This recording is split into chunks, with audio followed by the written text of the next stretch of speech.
സംഘപരിവാറുമായുള്ള മുഖ്യമന്ത്രി പിണറായി വിജയന്റെ ഇടനിലക്കാരനാണ് കേന്ദ്രമന്ത്രി വി മുരളീധരനെന്ന് പ്രതിപക്ഷ നേതാവ് വി ഡി സതീശൻ ആരോപിച്ചു. മാസപ്പടി വിഷയത്തിൽ മുഖ്യമന്ത്രി പിണറായി വിജയനും പങ്കുണ്ടെന്നും സതീശൻ മലപ്പുറത്ത് പറഞ്ഞു. വി മുരളീധരന് തെറ്റിദ്ധാരണയാണ്.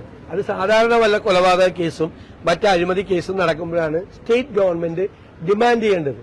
ഇത് ഇന്റർ സ്റ്റേറ്റ് റാമിഫിക്കേഷനുള്ള കേസാണ്. ഇത് കേരളത്തിലും കർണാടകത്തിലുമായി നടന്നാണ്. ഇതൊരു ക്രൈമാണല്ലോ, ക്രൈം നടന്നാണ്. അതിന് സ്റ്റേറ്റ് ഗവൺമെന്റ് ശുപാർശ ചെയ്യേണ്ട. നമ്മുടെ ഗവൺമെന്റ് ഓഫ് ഇന്ത്യ ഉണ്ടാക്കിയ, ഇന്ത്യൻ പാർലമെന്റ് പാസാക്കിയ കേന്ദ്ര നിയമങ്ങളുടെ ഭാഗമായി ഉണ്ടാക്കിയതാണ് സ്റ്റാറ്റ്യൂട്ടറി അതോറിറ്റി. ഇൻകം ടാക്സ് ആക്ടിന്റെ ഭാഗമായിട്ടാണ് ഇൻകം ടാക്സിന്റെ ഈ അതോറിറ്റി ഉണ്ടാക്കിയിരിക്കുന്നത്. അതുപോലെ തന്നെയാണ് ഇപ്പോൾ ഉണ്ടാക്കിയിരിക്കുന്ന കമ്പനീസ് ആക്ടിന്റെ ഭാഗമായിട്ടാണ് രജിസ്ട്രാർ ഓഫ് കമ്പനീസ് എന്ന് പറയുന്നത് സ്റ്റാറ്റ്യൂട്ടറി അതോറിറ്റിയാണ്. ആ അതോറിറ്റി റെക്കമെൻഡ് ചെയ്യാണ് അന്വേഷണം വേണമെന്ന്. പിന്നെ മുരളീധരൻ ഇത് എവിടെന്നാ പറയുന്നത്? കർണാടക മുരളീധരനും പിണറായി വിജയനും തമ്മിൽ ഒരു സെറ്റിൽമെന്റ് ഉണ്ട്.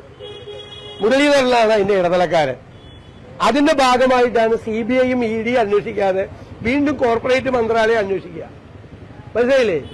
ഒരു വളരെ പ്രധാനപ്പെട്ട അതോറിറ്റി കണ്ടുപിടിച്ച കാര്യം പിന്നെ എന്തിനാണ് കേന്ദ്ര, അതിനേക്കാൾ വലുതാണോ മന്ത്രാലയം?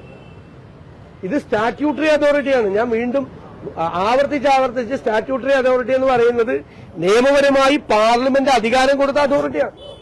അവർ റെക്കമെൻഡ് ചെയ്യാണ്.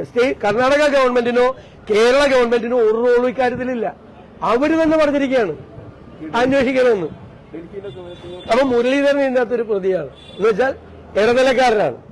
ഈ പിണറായി വിജയനും സംഘപരിവാറുമായിട്ടുള്ള സെറ്റിൽമെന്റിന്റെ ഇടനിലക്കാരനാണ്.